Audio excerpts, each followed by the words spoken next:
ದಿನ ಪೂರ್ಣ ಚಂದ್ರಗ್ರಹಣ ಬಂದಿದೆ.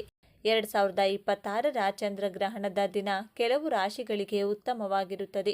ಹಾಗಾದರೆ ಈಗ ಆ ಅದೃಷ್ಟದ ರಾಶಿಗಳು ಯಾವುವು ಎಂದು ನೋಡೋಣ ಬನ್ನಿ. ಹಾಗೆ ಚಂದ್ರಗ್ರಹಣ ಸಮಯದಲ್ಲಿ ಏನು ಮಾಡಬೇಕು, ಏನನ್ನ ಮಾಡಬಾರ್ದು ಅಂತ ನೋಡೋಣ. ಅದಕ್ಕೂ ಮುಂಚೆ ನೀವಿನ್ನು ನಮ್ಮ ಚಾನಲ್ಗೆ ಸಬ್ಸ್ಕ್ರೈಬ್ ಆಗಿಲ್ಲ ಅಂದರೆ ಈಗಲೇ ಸಬ್ಸ್ಕ್ರೈಬ್ ಆಗಿ, ಹಾಗೆ ವಿಡಿಯೋಗೆ ಲೈಕ್ ಮಾಡಿ, ವಿಡಿಯೋ ಸ್ಕಿಪ್ ಮಾಡದೆ ಕೊನೆ ತನಕ ನೋಡಿ. ಎಲ್ಲರೂ ಭಕ್ತಿಯಿಂದ ಓಂ ನಮಃ ಶಿವಾಯ ಅಂತ ಕಮೆಂಟ್ ಮಾಡಿ. ವೃಷಭ ರಾಶಿ. ಈ ಚಂದ್ರಗ್ರಹಣ ವೃಷಭ ರಾಶಿಯವರಿಗೆ ಬಹಳಷ್ಟು ಮಂಗಳಕರ ಪ್ರಯೋಜನಗಳನ್ನು ನೀಡುತ್ತದೆ. ವೃಷಭ ರಾಶಿಯವರಿಗೆ ಧನಲಾಭ, ಜೀವನದಲ್ಲಿ ಸುಖ, ಶಾಂತಿ, ನೆಮ್ಮದಿ ಸಿಗಲಿದೆ. ಅದೃಷ್ಟ ನಿಮ್ಮ ಮನೆ ಬಾಗಿಲಿಗೆ ಬರಲಿದೆ. ಅಲ್ಲದೆ ಈ ಸಮಯದಲ್ಲಿ ಕೆಲಸದಲ್ಲಿ ಯಶಸ್ಸು ಸಿಗಲಿದೆ. ಆದಾಯವನ್ನು ಹೆಚ್ಚಿಸುವ ಮಾರ್ಗಗಳು ತೆರೆದುಕೊಳ್ಳುತ್ತವೆ. ನೀವು ಕೈ ಹಾಕಿದ ಕೆಲಸಗಳಲ್ಲಿ ಯಶಸ್ಸು ದೊರೆಯಲಿದೆ. ನಷ್ಟದ ಸಂಭವನೀಯತೆ ನಿರೀಕ್ಷೆಯಲ್ಲಿರುವವರಿಗೆ ಅದು ಲಾಭವಾಗಿ ಅಥವಾ ಅಸಲು ಕೈಗೆ ಸಿಗುವಂತೆ ಆಗುತ್ತದೆ. ಸೋದರ ಸೋದರಿಯರ ಜೊತೆಗೆ ಇರುವ ವೈಮನಸ್ಯ ನಿವಾರಣೆಯಾಗಲಿದೆ. ಹೆಸರು ಕೀರ್ತಿಗಳು ದೊರೆಯಲಿವೆ. ಕೋರ್ಟು ಕಚೇರಿ ವ್ಯಾಜ್ಯಗಳು ಬಗೆಹರಿಸಿಕೊಳ್ಳಬಹುದು. ಆರೋಗ್ಯದಲ್ಲಿ ಸಮಸ್ಯೆಗಳಿದ್ದಲ್ಲಿ ಸೂಕ್ತ ವೈದ್ಯೋಪಚಾರಗಳು ದೊರೆಯಲಿವೆ. ಮಿಥುನ ರಾಶಿ.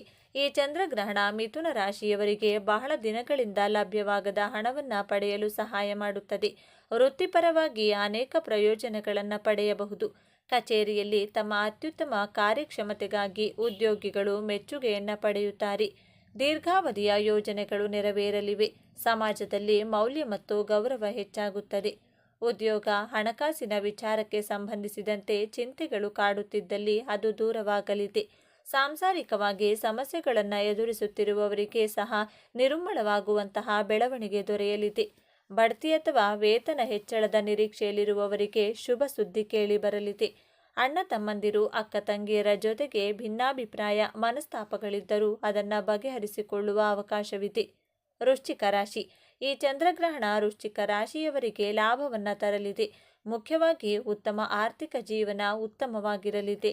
ಐಷಾರಾಮಿ ಸೌಕರ್ಯಗಳು ಹೆಚ್ಚಾಗುತ್ತವೆ. ವ್ಯಾಪಾರಸ್ಥರು ಅಧಿಕ ಲಾಭವನ್ನು ಪಡೆಯುತ್ತಾರೆ. ಕೆಲಸದ ಸ್ಥಳದಲ್ಲಿ ನಿಮ್ಮನ್ನು ಗುರುತಿಸಲಾಗುತ್ತದೆ. ನಿಮ್ಮ ಆಪ್ತರು ನಿಮ್ಮನ್ನು ಮೆಚ್ಚುತ್ತಾರೆ. ನಿಮ್ಮ ಸಾಧನೆ ಸಮಾಜದಲ್ಲಿ ಖ್ಯಾತಿ ತಂದುಕೊಡಲಿದೆ. ಸಂತಾನ ವಿಚಾರಕ್ಕೆ ಚಿಂತೆಗೆ ಒಳಗಾಗಿದ್ರೆ, ವ್ಯಾಪಾರ ವ್ಯವಹಾರಗಳಲ್ಲಿ ಹಣ ಹಾದು ಹಾಕಿ ಸಿಕ್ಕಿ ಹಾಕಿಕೊಂಡಿದೆ ಎಂದಾದಲ್ಲಿ, ಪಿತ್ರಾರ್ಜಿತ ಆಸ್ತಿ ವಿಚಾರಕ್ಕೆ ಗಂಭೀರ ವ್ಯಾಜ್ಯಗಳಿದ್ದಲ್ಲಿ ಇವೆಲ್ಲ ಉಲ್ಬಣವಾಗುವ ಅವಕಾಶಗಳಿವೆ. ಇಂಥದ್ದೇನೂ ಆಗಿಲ್ಲ ಎಂದಾದರೆ ಅದು ಕಾಣಿಸಿಕೊಳ್ಳಬಹುದು.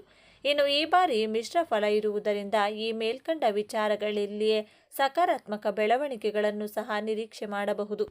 ಧನುರಾಶಿ. ಧನುರಾಶಿಯವರಿಗೆ ಚಂದ್ರಗ್ರಹಣದಿಂದ ದೀರ್ಘಾವಧಿಯ ಆಸೆಗಳು ಈಡೇರುತ್ತವೆ. ಅದೃಷ್ಟ ಧನುರಾಶಿಯವರೊಂದಿಗೆ ಇರುವುದರಿಂದ ಆರ್ಥಿಕ ಜೀವನ ಸುಗಮವಾಗಿರುತ್ತದೆ.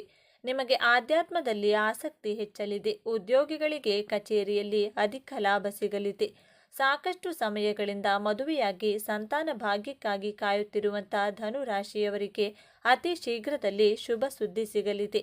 ಆರ್ಥಿಕತೆಯ ವಿಚಾರದಲ್ಲಿ ಕೂಡ ಧನುರಾಶಿಯವರಿಗೆ ಸಾಕಷ್ಟು ಲಾಭಾಂಶಗಳು ಸಿಗಲಿದೆ. ಧನುರಾಶಿಯವರು ಮಾಡುವಂತಹ ಪ್ರತಿಯೊಂದು ಕೆಲಸಗಳಲ್ಲಿಯೂ ಕೂಡ ಭಾಗ್ಯದ ಜೊತೆಗಾರಿಕೆ ಸಿಗುವುದರ ಮೂಲಕ ಪ್ರತಿಯೊಂದು ವಿಚಾರದಲ್ಲಿಯೂ ಕೂಡ ಗೆಲುವನ್ನು ಸಾಧಿಸಲಿದ್ದಾರೆ. ಕುಂಭರಾಶಿ. ಚಂದ್ರಗ್ರಹಣ ಕುಂಭರಾಶಿಯವರಿಗೆ ಆರ್ಥಿಕ ಲಾಭವನ್ನು ತರುತ್ತದೆ. ಈ ಸಮಯದಲ್ಲಿ ಆತ್ಮವಿಶ್ವಾಸ ಮತ್ತು ಧೈರ್ಯ ಹೆಚ್ಚಾಗಲಿದೆ. ಉದ್ಯಮಿಗಳು ತಮ್ಮ ವ್ಯವಹಾರದಲ್ಲಿ ಸಾಕಷ್ಟು ಲಾಭವನ್ನು ಪಡೆಯುತ್ತಾರೆ. ಕೆಲಸದಲ್ಲಿ ನಿಮ್ಮ ಯೋಜನೆಗಳು ಉತ್ತಮ ಫಲಿತಾಂಶಗಳನ್ನು ನೀಡುತ್ತವೆ. ತಮ್ಮ ಉದ್ಯೋಗ ಕ್ಷೇತ್ರದಲ್ಲಿ ಮೇಲಿನ ಹಂತವನ್ನು ಪಡೆದುಕೊಳ್ಳುತ್ತಾರೆ ಹಾಗೂ ತಾವು ಮಾಡಿರುವಂತಹ ಕೆಲಸಕ್ಕೆ ಸರಿಯಾದ ಬಹುಮಾನವನ್ನು ಪಡೆದುಕೊಳ್ಳುತ್ತಾರೆ. ಯಶಸ್ಸಿನ ಕಡೆಗೆ ಹೋಗಬೇಕು ಎನ್ನುವಂಥ ನಿಮ್ಮ ಪರಿಶ್ರಮದ ದಾರಿ ಉತ್ತಮವಾದ ಪ್ರತಿಫಲವನ್ನು ನೀಡುವುದರಲ್ಲಿ ಯಾವುದೇ ಅನುಮಾನವಿಲ್ಲ. ಈ ದಾರಿ ಕಷ್ಟಕರವಾಗಿರುವುದಿಲ್ಲ. ಅದೃಷ್ಟ ನಿಮ್ಮ ಜೊತೆ ನೀಡುತ್ತದೆ. ಈ ಸಮಯದಲ್ಲಿ ಯಾವುದೇ ವಸ್ತುವಿನಲ್ಲಿ ಅಥವಾ ವಿಚಾರದಲ್ಲಿಯೂ ಕೂಡ ಹಣವನ್ನು ಖರ್ಚು ಮಾಡುವಾಗ ಬುದ್ಧಿವಂತಿಕೆಯಿಂದ ಹಣವನ್ನು ಖರ್ಚು ಮಾಡಿ. ಈ ಸಮಯದಲ್ಲಿ ನಿಮ್ಮ ಆರ್ಥಿಕ ಪರಿಸ್ಥಿತಿಯನ್ನು ಸುಧಾರಿಸಿಕೊಳ್ಳುವಂಥ ಅವಕಾಶವನ್ನು ಕೂಡ ನೀವು ಪಡೆದುಕೊಳ್ಳುತ್ತೀರಿ. ಉತ್ತಮ ಸಲಹೆಗಾರರು ಅಥವಾ ಮಾರ್ಗದರ್ಶಕರ ಬಳಿ ವಿಚಾರಿಸಿದ ನಂತರವಷ್ಟೇ ಆರ್ಥಿಕ ವಿಚಾರದಲ್ಲಿ ಯಾವುದೇ ನಿರ್ಧಾರವನ್ನು ನೀವು ತೆಗೆದುಕೊಳ್ಳಬಹುದಾಗಿದೆ. ಈ ಸಂದರ್ಭದಲ್ಲಿ ಪ್ರಮುಖವಾಗಿ ನೀವು ತೋರಬೇಕಾಗಿರುವ ಗುಣ ಅಂದರೆ ತಾಳ್ಮೆ.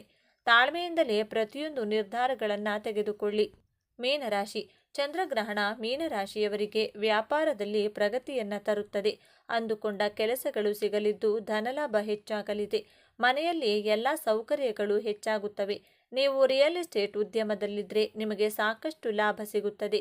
ವಿದೇಶಕ್ಕೆ ಹೋಗುವ ನಿಮ್ಮ ಕನಸು ನನಸಾಗಲಿದೆ. ಸೂರ್ಯನ ಆಶೀರ್ವಾದದಿಂದಾಗಿ ಆರ್ಥಿಕವಾಗಿ ಸರ್ವ ರೀತಿಯ ಲಾಭಗಳು ಕೂಡ ದಕ್ಕಲಿದೆ. ವ್ಯಾಪಾರವನ್ನ ಪ್ರಾರಂಭ ಮಾಡುವುದಕ್ಕೆ ಹಾಗೂ ಇರುವಂತಹ ವ್ಯಾಪಾರವನ್ನ ಇನ್ನಷ್ಟು ದೊಡ್ಡ ಮಟ್ಟದಲ್ಲಿ ವಿಸ್ತರಣೆ ಮಾಡುವುದಕ್ಕೂ ಕೂಡ ಅವಕಾಶವಿದೆ. ವ್ಯಕ್ತಿತ್ವದಲ್ಲಿಯೂ ಕೂಡ ಸಾಕಷ್ಟು ಸಕಾರಾತ್ಮಕ ಬದಲಾವಣೆಗಳು ಮೂಡಿ ಬರುವುದರಿಂದಾಗಿ ಜನರಿಗೆ ನೀವು ಇನ್ನಷ್ಟು ಹತ್ತಿರವಾಗಲಿದ್ದೀರಿ. ದಾಂಪತ್ಯ ಜೀವನದಲ್ಲಿ ದಂಪತಿಗಳ ನಡುವೆ ಕೆಲವೊಂದು ಅಶಾಂತಿ ಮೂಡಿಸುವಂಥ ಘಟನೆಗಳು ನಡೆಯಬಹುದು. ಆದರೆ ಈ ಸಂದರ್ಭದಲ್ಲಿ ಒಬ್ಬರಿಗೊಬ್ಬರು ಪರಸ್ಪರ ಕಷ್ಟಕ್ಕೆ ನೆರವಾಗುವ ರೀತಿಯಲ್ಲಿ ಹೊಂದಿಕೊಂಡು ಹೋಗಬೇಕಾಗಿರುತ್ತದೆ. ವ್ಯಾಪಾರದಲ್ಲಿ ವಿಶೇಷವಾಗಿ ಪಾರ್ಟ್ನರ್ಶಿಪ್ ವ್ಯವಹಾರವನ್ನು ಮಾಡಿದರೆ ಖಂಡಿತವಾಗಿಯೂ ನೀವು ಕೈತುಂಬ ಹಣವನ್ನು ಸಂಪಾದನೆ ಮಾಡುವುದರಲ್ಲಿ ಯಾವುದೇ ಅನುಮಾನವಿಲ್ಲ. ಪರಿಹಾರ: ಇದು ದ್ವಾದಶ ರಾಶಿಯವರು ಅನುಸರಿಸಿದರೆ ಉತ್ತಮ. ಗ್ರಹಣ ಸಂಭವಿಸುವ ದಿನ ಮನೆಯ ಹತ್ತಿರ ಇರುವ ಶಿವ ದೇವಾಲಯಕ್ಕೆ ತೆರಳಿ ಹಾಲಿನಿಂದ ರುದ್ರಾಭಿಷೇಕ ಮಾಡಿಸುವುದು ಉತ್ತಮ. ಇನ್ನು ಇದರ ಜೊತೆಗೆ ಚಂದ್ರಬಿಂಬ, ಬಿಳಿಯ ವಸ್ತ್ರ, ಅಕ್ಕಿ ಅಥವಾ ಭತ್ತ ಹಾಗೂ ಉದ್ದಿನ ಬೇಳೆಯನ್ನ ದಾನವಾಗಿ ನೀಡಬೇಕು. ಇದನ್ನ ವೀಳ್ಯದೆಲೆ, ಅಡಿಕೆ, ಬಾಳೆಹಣ್ಣು, ತೆಂಗಿನಕಾಯಿ ಸಹಿತವಾಗಿ ನೀಡಬೇಕು. ಇನ್ನು ಶಿವಾಷ್ಟೋತ್ತರ, ಚಂದ್ರಾಷ್ಟೋತ್ತರ ಪಠಣವನ್ನ ಮಾಡಿ. ಗ್ರಹಣದ ಸಮಯದಲ್ಲಿ ಇವುಗಳನ್ನು ಪಾಲಿಸಿ. ಚಂದ್ರಗ್ರಹಣದ ಸಮಯದಲ್ಲಿ ಮನೆಯಿಂದ ಹೊರಗೆ ಹೋಗಬಾರದು.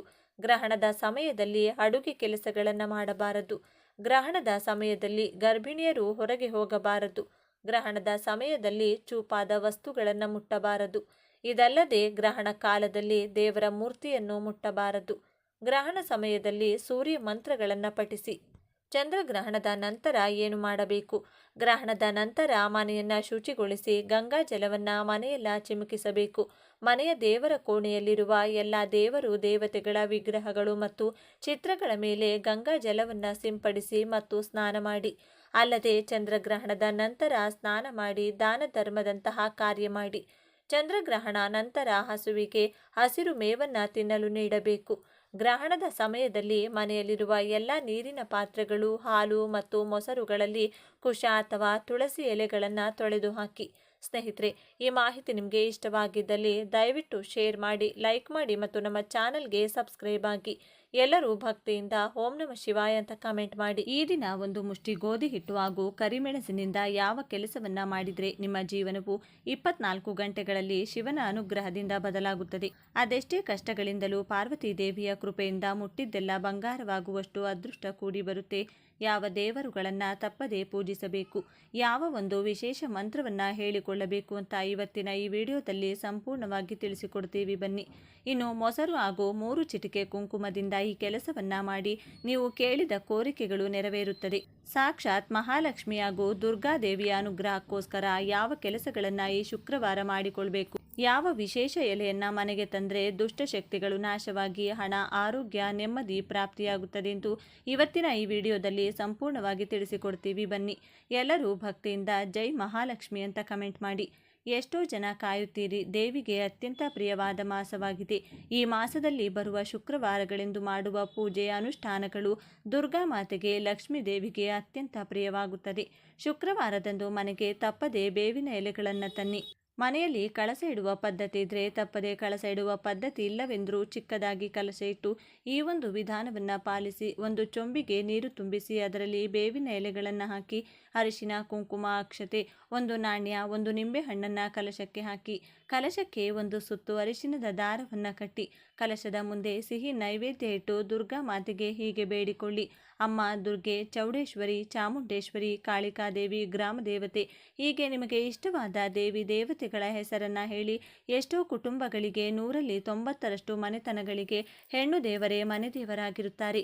ದೇವಿಯ ಹೆಸರನ್ನ ಹೇಳಿ ಕಲಶ ಇಟ್ಟು ಮದುವೆ ಸಂಕಲ್ಪ, ಸಂತಾನದ ಸಂಕಲ್ಪ, ಸಾಲ ತೀರುವಂತಹ ಸಂಕಲ್ಪ, ಆರೋಗ್ಯ, ಹಣ, ವಿದ್ಯೆ, ಹೊಸ ಉದ್ಯೋಗ, ಶತ್ರುಬಾಧೆ, ಯಾವುದೇ ಕಷ್ಟಗಳಿದ್ದರೂ ದೂರ ಮಾಡುತ್ತಾ ಎಂದು ಭಕ್ತಿಯಿಂದ ಬೇಡಿಕೊಳ್ಳಿ.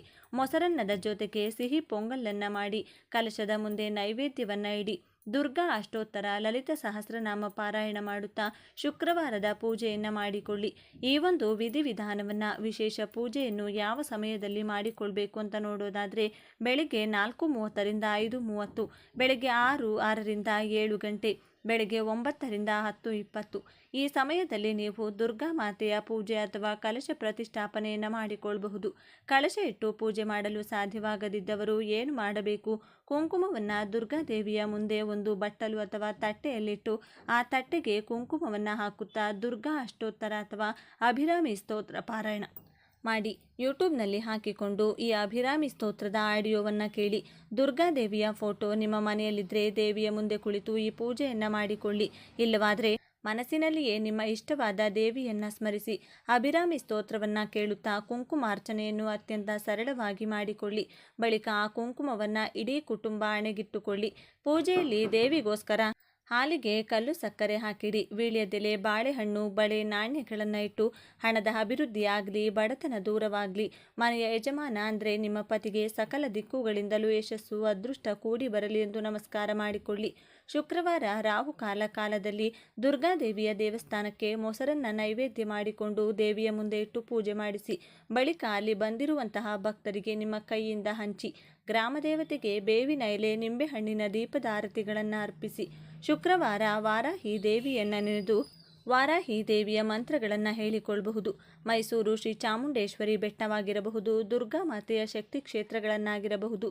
ಮೆಟ್ಟಲು ಸೇವೆ ಮಾಡುತ್ತಾ ಅಂತ ದೇವಿಗೆ ಶುಕ್ರವಾರಗಳಲ್ಲಿ ಸೀರೆ, ಬಳೆ, ಮಡಿಲಕ್ಕಿ ಕೊಡ್ತೀನಿ ಅಂತ ನಿಮ್ಮ ಕೋರಿಕೆಗೆ ತಕ್ಕಂತೆ ಹರಕೆಗಳನ್ನು ಮಾಡಿಕೊಳ್ಳಿ. ಲಕ್ಷ್ಮೀದೇವಿ ಅದೃಷ್ಟ ಹಾಗೂ ಐಶ್ವರ್ಯವನ್ನು ಕರುಣಿಸಲು ಶುಕ್ರವಾರಗಳಂದು ಒಂದೇ ಒಂದು ತಾವರೆ ಪುಷ್ಪವನ್ನು ದೇವಿಯ ಮುಂದಿಟ್ಟು ಲಕ್ಷ್ಮಿ ಅಷ್ಟೋತ್ತರ, ವಿಷ್ಣು ಸಹಸ್ರನಾಮ ಎರಡನ್ನೂ ಕೂಡ ಜೊತೆಯಲ್ಲಿ ಕೇಳಿ ದೇವಿಗೆ ಆಗಿನಿಂದ ಮಾಡಿದ ಪಾಯಸ, ಸಿಹಿ ಪಾಯಸವನ್ನು ಅರ್ಪಿಸಿ. ಮಹಾಲಕ್ಷ್ಮಿ ಜೊತೆಗೆ ವೆಂಕಟೇಶ್ವರ ಸ್ವಾಮಿಗೆ ಪಚ್ಚ ಕರ್ಪೂರದ ಆರತಿ ಬೆಳಗಿ ಸಾಲದ ಜೀವನದಿಂದ ಮುಕ್ತಿ ದೊರೆತು ಹಣದ ವಿಸ್ಮಯಗಳು ನಿಮ್ಮ ಬದುಕಿನಲ್ಲಿ ನಡೆಯಲಿ ಎಂದು ಭಕ್ತಿಯಿಂದ ಮಹಾಲಕ್ಷ್ಮಿ ದೇವಿಗೆ ಬೇಡಿಕೊಳ್ಳಿ. ಶ್ರೀಚಕ್ರ ಇರುವ ದೇವಿ ಆಲಯಗಳಿಗೆ ಶುಕ್ರವಾರಗಳಂದು ಭೇಟಿ ನೀಡಿ ದರ್ಶನ ಪಡೆದರೆ ಜೀವನದಲ್ಲಿ ಎಂದಿಗೂ ಶತ್ರು ಬಾಧೆಗಳು ಬಾಧಿಸುವುದಿಲ್ಲ. ಮಾಟಮಂತ್ರ, ದುಷ್ಟಶಕ್ತಿಗಳ ಕಾಟದಿಂದ ಬೇಸತ್ತಿದ್ರೆ ತಪ್ಪದೆ ಶುಕ್ರವಾರಗಳಂದು ದುರ್ಗಾದೇವಿಯ ದೇವಸ್ಥಾನಗಳಲ್ಲಿ ಎಳನೀರಿನಿಂದ ಅಭಿಷೇಕ ಮಾಡಿಸಿ. ಗೋರಂಟಿ ಅಂದರೆ ಮೆಹಂದಿಯನ್ನು ಈ ಶುಕ್ರವಾರ ಕೈಗೆ ಹಾಕಿಕೊಂಡ್ರೆ ದುರ್ಗಾದೇವಿಯ ಜೊತೆಗೆ ಮಹಾಲಕ್ಷ್ಮಿಯ ಅನುಗ್ರಹ ಸಿಗುತ್ತದೆ. ದೇಹದಲ್ಲಿನ ವಿಷಕಾರಿ ಜಂತುಗಳು ಇದರಿಂದ ಸಾಯುತ್ತವೆಂದು ವಿಜ್ಞಾನ ಹೇಳುತ್ತದೆ. ಮೆಹಂದಿಯನ್ನು ಈ ಶುಕ್ರವಾರದಂದು ಕೈಗೆ ಹಚ್ಚಿಕೊಂಡ್ರೆ ಗಂಡನಿಗೆ ಆಯಸ್ಸು, ಆರೋಗ್ಯ, ಅದೃಷ್ಟ ಕೂಡ ವೃದ್ಧಿಯಾಗುತ್ತದೆ. ಮೆಹಂದಿ ಎಲೆಗಳು ಸಿಕ್ಕರೆ ಸ್ವಲ್ಪ ಅರಿಶಿನ ಬೆರೆಸಿ ನಿಮ್ಮ ಕೈನಿಂದ ಅರೆದು ಕೈಗೆ ಹಚ್ಚಿಕೊಳ್ಳಿ. ಮೊದಲು ತಿಳಿಸಿದ ಕಳಸ ಪೂಜೆಯನ್ನು ಶುಕ್ರವಾರ ಮಾಡಿರ್ತೀನಿ.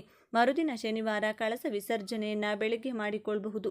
ಕಳಸದಲ್ಲಿದ್ದಂತಹ ನಿಂಬೆಹಣ್ಣು, ಎಲೆ, ನೀರನ್ನು ಮರದ ಬುಡಕ್ಕೆ ಹಾಕಿ ನಾಣ್ಯವನ್ನು ಪೂಜಾ ಕೋಣೆಯಲ್ಲಿಟ್ಟಿಟ್ಟುಕೊಳ್ಳಿ.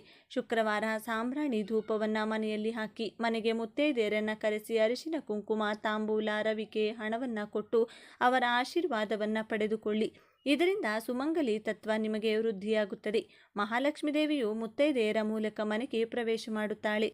ಇನ್ನು ಮೊದಲು ವಾಯುಪುತ್ರ ಆಂಜನೇಯನ ಗುಡಿಗೆ ಹೋಗಿ ಆತನ ದರ್ಶನ ಪಡೆದು ಪ್ರದಕ್ಷಿಣೆ ಮಾಡಿ ಎಳ್ಳೆಣ್ಣೆಯ ದೀಪಗಳನ್ನು ಹಚ್ಚಿ. ಇದರಿಂದ ಅಸಾಧ್ಯವಾದ ಕೆಲಸಗಳು ಕೂಡ ಸಾಧ್ಯವಾಗುತ್ತದೆ. ಕೆಲಸಗಳು ಸುಲಭವಾಗುತ್ತದೆ. ದುಷ್ಟಶಕ್ತಿಗಳ ನಾಶವಾಗುತ್ತದೆ. ಶತ್ರು ಭಯ, ಆರೋಗ್ಯ ಸಮಸ್ಯೆಗಳಿಂದ ವಿಶೇಷ ರಕ್ಷಣೆ ಆಂಜನೇಯನಿಂದ ನಿಮಗೆ ಪ್ರಾಪ್ತಿಯಾಗುತ್ತದೆ. ಈ ದಿನ ನೀವು ಯಾವುದೇ ಅನುಷ್ಠಾನಗಳನ್ನು ಮಾಡಿದರೂ, ದೃಷ್ಟಿ ತೆಗೆಯಲು ಮಾಡುವಂಥ ಪರಿಹಾರಗಳನ್ನು ಮಾಡಿದರೆ ಅತಿ ಬೇಗನೆ ಫಲ ನೀಡುತ್ತದೆ. ಈ ದಿನ ಪಿತೃಗಳ ಸೇವೆ ಮಾಡಿದರೆ, ಪಿತೃಗಳ ಸ್ಮರಣೆಯನ್ನು ಮಾಡಿಕೊಂಡ್ರೆ ತುಂಬ ಒಳ್ಳೆಯದು. ಭಗವಂತನು ಪಿತೃಗಳ ಸ್ಮರಣೆ ಮಾಡಬೇಕು.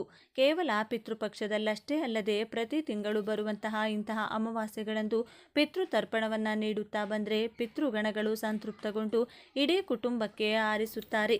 ಇದರಿಂದ ನಿಮ್ಮ ಮನೆಯಲ್ಲಿರುವಂತಹ ಎಲ್ಲ ಅನಾರೋಗ್ಯ ಸಮಸ್ಯೆ, ಕಾರ್ಯ ಅಡೆತಡೆ, ಹಣದ ಸಂಕಷ್ಟ ದೂರವಾಗಿ ಉತ್ತಮೋತ್ತಮ ಫಲಗಳು ಸಿಗುತ್ತದೆ. ಈ ದಿನ ಪಿತೃಗಳಿಗೆ ತಪ್ಪದೆ ತರ್ಪಣವನ್ನು ನೀಡಿ ಮನೆಯಲ್ಲಿ ಅಡುಗೆ ಮಾಡಿದ ತಕ್ಷಣ ಅನ್ನವನ್ನು ನೀವು ತಯಾರಿಸಿದ ಆಹಾರವನ್ನು ಮನೆಯ ಹೊರಭಾಗದಲ್ಲಿ ಒಂದು ಎಲೆಯ ಮೇಲಿಟ್ಟು ಪಿತೃಗಳ ಹೆಸರನ್ನು ಮನಸ್ಸಿನಲ್ಲಿ ಸ್ಮರಿಸಿಕೊಳ್ಳಿ. ನಾಳೆ ನದಿ ಸ್ನಾನ ಮಾಡಿದರೆ ತುಂಬ ಒಳ್ಳೆಯದು. ಸಾಧ್ಯ ಆಗಿಲ್ಲ ಅಂದರೆ ಪವಿತ್ರ ನದಿಗಳ ನೀರನ್ನು ಬೆರೆಸಿಕೊಂಡು ಸ್ನಾನ ಮಾಡಿ. ಅದು ಕೂಡ ಸಾಧ್ಯವಾಗಲ್ಲ ಅಂದರೆ ಕಲ್ಲುಪ್ಪು, 5-6 ಬೇವಿನ ಎಲೆಯನ್ನು ಬೆರೆಸಿಕೊಂಡು ಸ್ನಾನ ಮಾಡಿ. ಇದರಿಂದ ದೇಹದಲ್ಲಿನ ಎಲ್ಲ ನೆಗೆಟಿವ್ ಶಕ್ತಿಗಳು ತೊಲಗಿ ಹೋಗುತ್ತದೆ. ಈ ದಿನ ಗೋಧಿ ಹಿಟ್ಟಿನಿಂದ ಮಾಡಬೇಕಾದ ಮುಖ್ಯವಾದ ಕೆಲಸ ಯಾವುದು ಅಂತ ನೋಡೋದಾದರೆ, ಗೋಧಿ ಹಿಟ್ಟಿನಿಂದ ಮನೆಯಲ್ಲಿ ಎಷ್ಟೆಷ್ಟು ಜನ ಇರ್ತೀರೋ ಅಷ್ಟು ಜನರಿಗೆ ಒಂದೊಂದು ಚಪಾತಿಯಂತೆ ತಯಾರು ಮಾಡಿಕೊಂಡು ಆ ಚಪಾತಿಯ ಮೇಲೆ ತುಪ್ಪವನ್ನು ಹಚ್ಚಬೇಕು. ನಂತರ ಕೈನಲ್ಲಿ ಆ ಚಪಾತಿಯನ್ನು ಹಿಡಿದು ಒಬ್ಬೊಬ್ಬರಿಗೆ 3 ಬಾರಿ ಎಡಭಾಗದಿಂದ 3 ಬಾರಿ ಬಲಭಾಗದಿಂದ ತಲೆಯ ಮೇಲೆ ಸುತ್ತಿ ಇಳಿ ತೆಗೆದು ಮನೆಯ ಬಳಿ ಇರುವಂತಹ ಶ್ವಾನಕ್ಕೆ ನೀಡಬೇಕು. ಇದರಿಂದ ನಿಮಗಿರುವ ಎಲ್ಲ ವಿಧವಾದ ದೃಷ್ಟಿ ದೋಷಗಳು ಕಳೆದು ಹೋಗುತ್ತದೆ. ಅಕ್ಕಪಕ್ಕದವರ ದೃಷ್ಟಿ, ಜನರ ಕೆಟ್ಟ ಕಣ್ಣು, ಕೆಲಸ ಮಾಡುವ ಜಾಗದಲ್ಲಿ ಯಾರಾದರೂ ಶತ್ರುಗಳಿದ್ರೆ, ಸಂಬಂಧಿಕರ ಅಸೂಯೆ ಇದ್ರೆ ದೂರವಾಗುತ್ತದೆ. ಇದರಿಂದ ಸಕಲ ಕಾರ್ಯಗಳಲ್ಲೂ ಯಶಸ್ಸು, ಮಾನಸಿಕ ನೆಮ್ಮದಿ ಸಿಗುತ್ತದೆ. ದೃಷ್ಟಿದೋಷಗಳು ದೂರವಾದರೆ ಸಂಪಾದನೆಗಿರುವಂತಹ ಅಡ್ಡಿಗಳು ಕೂಡ ಕಳೆದು ಹೋಗುತ್ತದೆ. ಮನೆಯಲ್ಲಿ ಒಂದು ತಟ್ಟೆಯ ಮೇಲೆ ಬೇವಿನ ಎಲೆಗಳನ್ನಿಟ್ಟು ಅದರ ಮೇಲೆ ಮಣ್ಣಿನ ದೀಪವನ್ನು ಹಚ್ಚಿ, ದೀಪಕ್ಕೆ ಎಳ್ಳೆಣ್ಣೆಯ ಜೊತೆಗೆ ಸ್ವಲ್ಪ ಕುಂಕುಮವನ್ನು ಹಾಕಿ ನಿಮ್ಮ ಕುಲದೇವರಲ್ಲಿ ಹೆಣ್ಣು ದೇವರುಗಳಿದ್ರೆ ಪ್ರಾರ್ಥನೆ ಮಾಡಿಕೊಳ್ಳಿ. ಇಲ್ಲವಾದರೆ ಗ್ರಾಮ ದೇವತೆಗೆ ನಮಸ್ಕಾರ ಮಾಡಿಕೊಂಡು ಈ ದೀಪವನ್ನು ಹಚ್ಚಿ. ಮನೆಯಲ್ಲಿನ ಎಲ್ಲ ನೆಗೆಟಿವ್ ಶಕ್ತಿಗಳು ಕಳೆದು ಅನೇಕ ಮೂಲಗಳಿಂದ ಧನಗಮನವಾಗುತ್ತದೆ. ಇದರ ಜೊತೆಗೆ ಮನೆಗೆ ಸಮೀಪವಿರುವಂತಹ ಗ್ರಾಮ ದೇವತೆಯ ಆಲಯಕ್ಕೆ ನಿಮ್ಮ ಕೈನಿಂದ ತಯಾರು ಮಾಡಿದ ನಿಂಬೆಹಣ್ಣಿನ ಚಿತ್ರಾನ್ನವನ್ನಾಗಿರಬಹುದು, ಮೊಸರನ್ನವಾಗಿರಬಹುದು ಕೊಟ್ಟು ವಿಶೇಷವಾಗಿ ಮನೆಯ ಸದಸ್ಯರ ಹೆಸರನ್ನು ಹೇಳುತ್ತಾ ಪೂಜೆಯನ್ನು ಮಾಡಿಸಿ. ನಂತರ ಪ್ರಸಾದವನ್ನು ಅಲ್ಲಿ ಬಂದಂತಹ ಭಕ್ತರಿಗೆ ನಿಮ್ಮ ಕೈಯಿಂದ ಹಂಚಿ ದೇವಿ ದೇಗುಲದಲ್ಲಿ ಸಿಗುವ ಕುಂಕುಮವನ್ನು ಮನೆಗೆ ತಂದು ಹಣೆಗೆ ತಿಲಕವಾಗಿಡುತ್ತಾ ಬನ್ನಿ. ಇದರಿಂದ ಮುಂದಿನ ಗ್ರಾಮ ದೇವತೆಯ ರಕ್ಷಣೆ ನಿಮ್ಮ ಇಡೀ ಕುಟುಂಬಕ್ಕೆ ಸದಾ ಇರುತ್ತದೆ. ಈ ದಿನದಂದು ಮನೆಯಲ್ಲಿ ಶಿವಲಿಂಗ ಇತ್ತು ಅನ್ನೋದಾದರೆ ಕಪ್ಪು ದ್ರಾಕ್ಷಿ ರಸಕ್ಕೆ ಕಪ್ಪು ಮೆಣಸಿನ ಕಾಳುಗಳನ್ನು ಬೆರೆಸಿ ಅಭಿಷೇಕ ಮಾಡಿದರೆ ಶತ್ರುಗಳೆಲ್ಲ ಸಮೂಹವಾಗಿ ನಶಿಸಿ ಹೋಗ್ತಾರೆ. ಶತ್ರುಗಳು ಮಾಡಿಸುವಂತಹ ಮಾಟಮಂತ್ರ ಆಗಿರಬಹುದು, ದುಷ್ಟಶಕ್ತಿಗಳ ಕಾಟ ಆಗಿರಬಹುದು, ಅವರಿಗೆ ರಿವರ್ಸ್ ಆಗುತ್ತದೆ. ಆ ವ್ಯಕ್ತಿಯಿಂದ ನಿಮಗಾಗುವಂತಹ ತೊಂದರೆಗಳು ಶಾಶ್ವತವಾಗಿ ನಿಂತು ಹೋಗುತ್ತದೆ. ಈ ದಿನ ಸಾಧ್ಯವಾದರೆ ಶಿವನ ದೇಗುಲಕ್ಕೆ ಹೋಗಿ ಶಿವಪ್ಪನ ದರ್ಶನ ಮಾಡಿ ಮನೆಗೆ ಬನ್ನಿ. ಇನ್ನೂ ಸಾಧ್ಯವಾಗುತ್ತೆ ಅಂದರೆ ಕಾಲಭೈರವನ ದರ್ಶನ ಮಾಡಿಕೊಳ್ಳಿ. ಈ ದಿನದಂದು ಪುಸ್ತಕಗಳನ್ನು ದಾನವಾಗಿ ನೀಡಿ, ಧಾನ್ಯಗಳನ್ನು ದಾನವಾಗಿ ನೀಡಿ, ವಸ್ತ್ರ ದಾನವನ್ನು ಮಾಡಿ. ಇದರಿಂದ ಸಕಲ ಪಾಪಗಳು ನಶಿಸಿ ಪುಣ್ಯ ಫಲಪ್ರಾಪ್ತಿಯಾಗುತ್ತದೆ. ಇನ್ನು ಕೊನೆಯದಾಗಿ ಈ ಒಂದು ಮಂತ್ರವನ್ನು ಈ ದಿನ ಕೇವಲ 21 ಬಾರಿ ಹೇಳಿಕೊಂಡು ಶತ್ರುಗಳ ಹೆಸರನ್ನು ಸ್ಮರಿಸಿದರೆ ಅವರಿಂದ ಆಗುವಂತಹ ಎಲ್ಲ ಸಮಸ್ಯೆಗಳು, ಕಾಟಗಳು ನಿಂತು ಹೋಗುತ್ತದೆ. ಕೆಟ್ಟ ದೃಷ್ಟಿ, ಮಾಟಮಂತ್ರದ ಸಮಸ್ಯೆಗಳು ಕಳೆದು ಶತ್ರುಗಳು ಕೂಡ ನಿಮಗೆ ಮಿತ್ರರಾಗಿ ಪರಿವರ್ತನೆ ಆಗ್ತಾರೆ. ಈ ಒಂದು ಮಂತ್ರ ಈ ವಿಧವಾಗಿದೆ: ಓಂ ರಾಮ ಪರಶುರಾಮ ನರಸಿಂಹ ವಿಷ್ಣು ವಿಕ್ರಮ ನಮೋ ನಮಃ. ಮತ್ತೊಮ್ಮೆ ಹೇಳ್ತೀವಿ ಕೇಳಿ: ಓಂ ರಾಮ ಪರಶುರಾಮ ನೃಸಿಂಹ ವಿಷ್ಣು ವಿಕ್ರಮ ನಮೋ ನಮಃ. ಈ ಒಂದು ಅದ್ಭುತವಾದ ಮಂತ್ರವನ್ನು ನಾಳೆಯ ದಿನ ಸಾಧ್ಯವಾದಷ್ಟು ಬಾರಿ ಹೇಳಿಕೊಂಡು ವಿಷ್ಣು ದೇವರನ್ನು ವಿವಿಧ ರೀತಿಯಲ್ಲಿ ಸ್ಮರಿಸಿಕೊಳ್ಳಿ. ನೋಡಿದ್ರಲ್ಲ, ಶುಕ್ರವಾರದಂದು ಯಾವೆಲ್ಲ ಕೆಲಸಗಳನ್ನು ಮಾಡಿದರೆ ದುರ್ಗಾ ಮಾತೆ ಹಾಗೂ ಸಾಕ್ಷಾತ್ ಶ್ರೀ ಮಹಾಲಕ್ಷ್ಮಿ ದೇವಿಯು ಮನೆಗೆ ಬಂದು ಕುಟುಂಬದ ರಕ್ಷಣೆ ಮಾಡ್ತಾಳೆ ಅಂತ ಇವತ್ತಿನ ಈ ವಿಡಿಯೋದಲ್ಲಿ ತಿಳಿಸಿಕೊಟ್ಟಿದ್ದೇವೆ. ಈ ಮಾಹಿತಿ ನಿಮಗೆ ಇಷ್ಟವಾದರೆ ಜೈ ದುರ್ಗಾ ಮಾತೆ, ಜೈ ಮಹಾಲಕ್ಷ್ಮಿ ದೇವಿ ಅಂತ ಬರೆದು ಈ ವಿಡಿಯೋವನ್ನು ಪ್ರತಿಯೊಬ್ಬರಿಗೂ ಶೇರ್ ಮಾಡಿ. ಮುಂದಿನ ಬಾರಿ ಮತ್ತೊಂದು ವಿಶೇಷ ದೈವ ಮಾಹಿತಿಯೊಂದಿಗೆ ನಿಮ್ಮ ಚಾನಲ್ ಮೂಲಕ ಭೇಟಿಯಾಗೋಣ. ಧನ್ಯವಾದಗಳು ಸ್ನೇಹಿತರೆ.